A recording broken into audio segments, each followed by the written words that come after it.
here for the inaugural drive of the second half. Pretty big deficit, though. We'll see what adjustments were made in that locker room. And I never want to make something more important than it actually is, right? I don't want to create more hype than what is there. But this is I'm doing it, though. This is a really important drive. And we often talk about teams scripting plays to start a game. A lot of them script to start the second half, too. And they're scripting something that they expect to get them into the end zone and back into this game. We'll see if that script is a good one for them.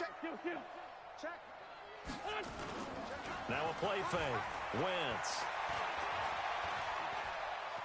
Buying time to his left. Looking deep for his tight end, Ertz. And that's going to wind up incomplete. However, we do have a flag down.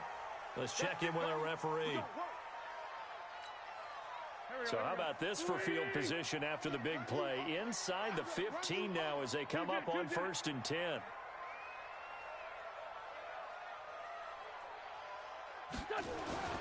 Throwing now is Wentz.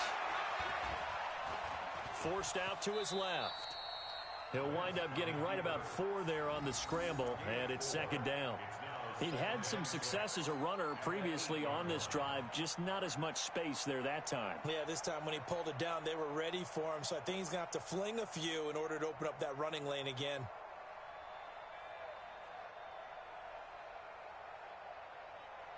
There we go, Pac-Man.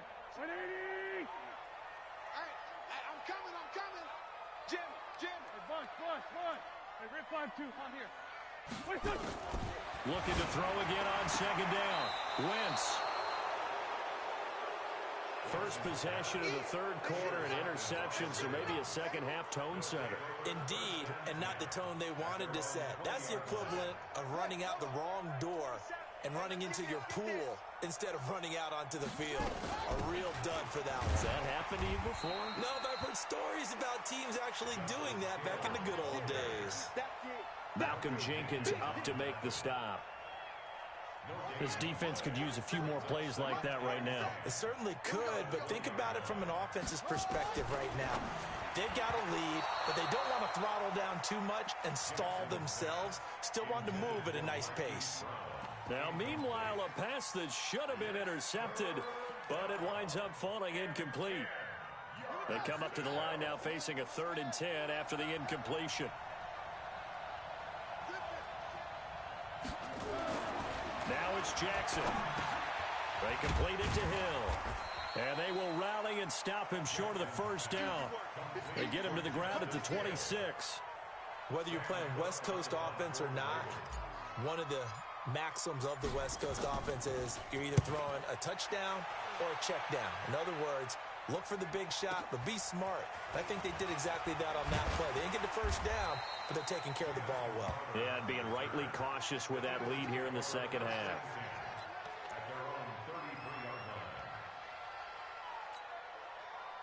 The Eagles offense set to begin their next drive. And with 3 interceptions thrown already, we'll see, do they rely more on the ground game here? They may have to change things offensively to try and settle things down, not just for the guy throwing the ball, but for the rest of the offensive unit, because their confidence has to be shaken a little bit. And you just wonder, is the backup going to start to warm up a little bit over on the sideline?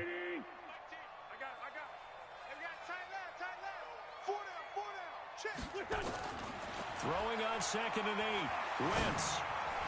And that one almost intercepted. Far too loose with the football here. Nearly a 4th pick. And it's 3rd down. Trying to decipher what's going on out there because I don't know if he's just getting bad reads. I don't know if the defense is confusing him. I don't know if he just has, bad info and intel before he snaps the ball. But he's made some pretty bad decisions with the football lately. Yeah, several bad decisions on the interceptions he's thrown in. Frank, and his pass is intercepted for the 4th time today. It's the former Seahawk, Earl Thomas. And his guys are going to take over at the 39-yard line.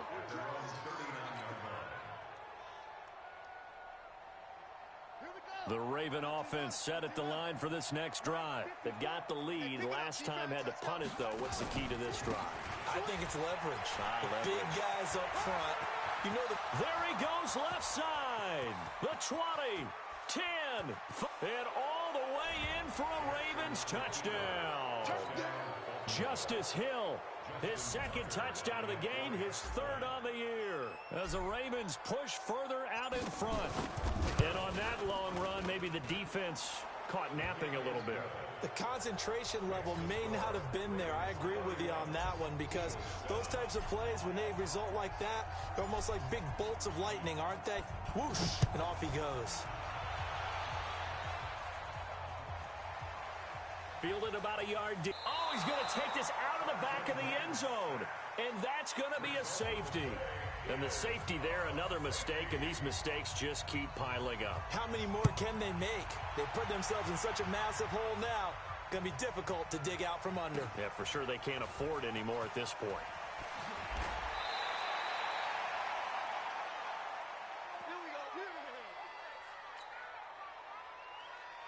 The Raven offense set at the line for this next drive. And coming off a one-play drive that was so deflating for the defense, what's their mentality? How do they rally here and stop this offense? Well, hopefully there's some determination that sets in, because they weren't ready to go on the last one. Give all the credit to the offensive guys for getting it done, but to allow a run of that length, that's just not being prepared. So now, are they determined? Are they ready to read their keys and make the proper plays? And we'll see how determined they are. Play action. Now Jackson. Eagle pressure. Too much this time. Down he goes.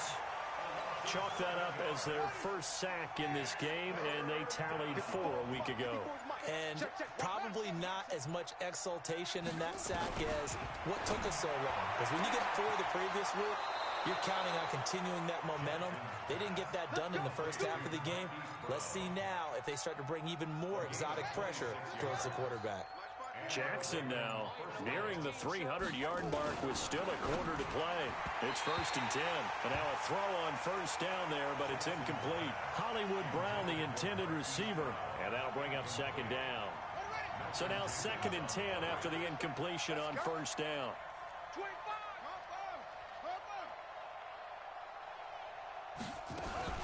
Jackson fakes the give and keeps it. And they're going to get him. He's taken down for a sack back at the 47-yard line. Now after that sack, it's 3rd and long for Jackson and the Ravens. Let him know. Here's Jackson on 3rd and long. And he's got his man, Marquise Brown. And he has another first down as they'll get the ball down to the Eagles' 27-yard line. And with that last play, he's now up over that 300-yard mark. And in today's NFL, it almost feels routine. And I hate that when you talk about a 300-yard passing game. To me, 300 yards still signifies excellence, and he's achieved that in this performance. So we race the flag. They decline it. And did they use the big eraser, or was that the one at the end of the number 2 pencil? Well, I was thinking the 2x2-inch ones that you can buy and use in addition to the pencil. And those last forever. A long time. No doubt. And this is caught. Touchdown, Baltimore. Mark Andrews, his 2nd touchdown on the season as his guys continue to pour it on. And he is a reliable target. They like to get him involved. They got him involved there for the score. And they should. He's a very good player. Remember, they can use him in certain positions, so many different spots, and he usually comes through for them. Tucker now to kick it away following the touchdown. This fielded at the 2. And he will be brought down here at about the 17-yard line. The Eagles take over 1st and 10 at their own 17-yard line.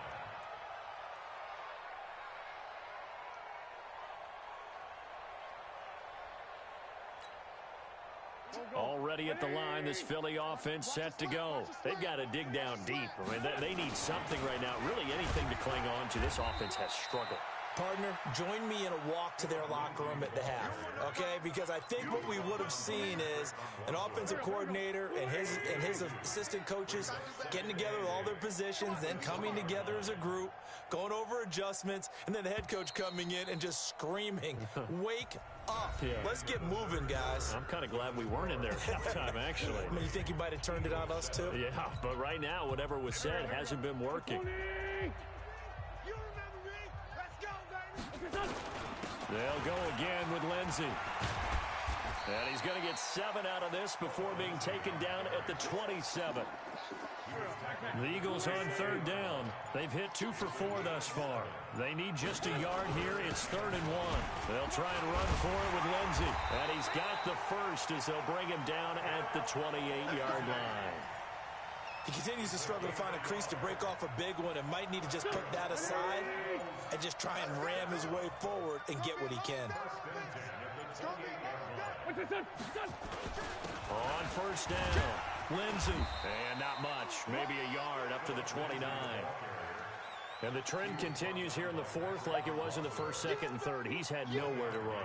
And you're probably thinking to yourself, why do they keep feeding him the football? Well, they trust him first and foremost. They do believe that over time he might actually pop one of these runs. But bottom line is he takes care of the ball well for them, so they'll keep handing it to him. And he's brought down after a very nice gain. That one a gain of 20 and a 1st down. All runs on this drive so far. It's 1st and 10. Now a carry for Lindsey. And he's going to be met at the line of scrimmage and taken down. Marlon Humphrey with the tackle defensively. You don't see that a ton, do you? With a cornerback coming over to the middle of the field to make a run tackle. That's someone with a ton of confidence to feel like nothing is pressuring him on his side of the field. Sees that the ball's moved to the middle and just sprints over there to help out. He ends up getting the tackle. Well played. The 2nd down play, not much better than the 1st, just a gain of 1 there. The Eagles on 3rd down. They've converted 3 out of 5 thus far. This is 3rd and 9. Wentz now to throw. Looking deep for his tight end, Ertz. And that'll be incomplete. Well, they took their shot all right, but it comes up empty, and it's 4th down.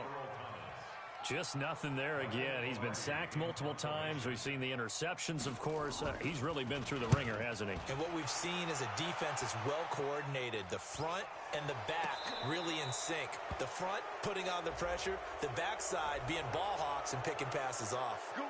Football 101, you've got to let the guy catch the ball. You have to know the ball is there. You have to know it's arrived. Otherwise, you're going to get flagged every time. Throwing now, Jackson on 1st down. This will be caught by Brown. It's a gain of 6 on the play, and it'll be 2nd down.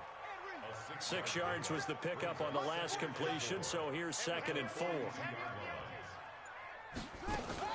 Now a 10th carry for Hill. And he's going to be brought down by the face mask. Here come the flags. This is going to get him a 1st down. They're down here in the 4th, and that personal foul penalty is not going to help. No, in these types of situations, players will tell you that's extra intensity. From where we sit, it's actually frustration, not a good play. And now it's 1st and 10, a big mistake, especially when you factor in the personal foul yardage. Following the penalty, it's Hill. He's got a 1st down and more inside the 30. And that's about the easiest decline call you'll ever have right there. Well, it leads me to one of my pet peeves, and maybe peeves is too strong of a word. But if you're going to jump off sides, finish the play. Make sure the play ends. Don't jump off sides and stop, because you see the net result here. If you go ahead and finish the play, you don't give up that type of yardage. 12 yards to pick up there. Good for a Raven first. Do my eyes deceive me, or is he getting stronger as this game moves along? Burst seems just as good here in the 4th as it was way back in the 1st, doesn't it? I do believe someone put a lot of time in the offseason and continues to condition during the season in order to continue to carry the ball at this rate. Give him a couple on the carry there. 2nd and 8. Just 2 minutes remaining here in the 4th quarter of what has been a one-sided affair. The Eagles going to take the first of their timeouts. That'll leave them with 2 remaining. We'll be back after this. On 2nd down now, Dillon. And he's going to be brought down just shy of the 5 at the 6. Brandon, all things considered, they have to feel pretty good about getting that type of a gain, considering the blitz that they just had against them.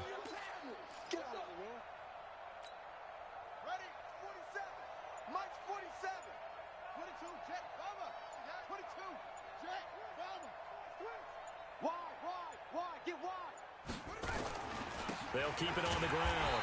Dillon. And this is going to result in losing yardage. They're driven back to the 8-yard line. Calling a loss of 2 on the play. And that'll bring up 4th down.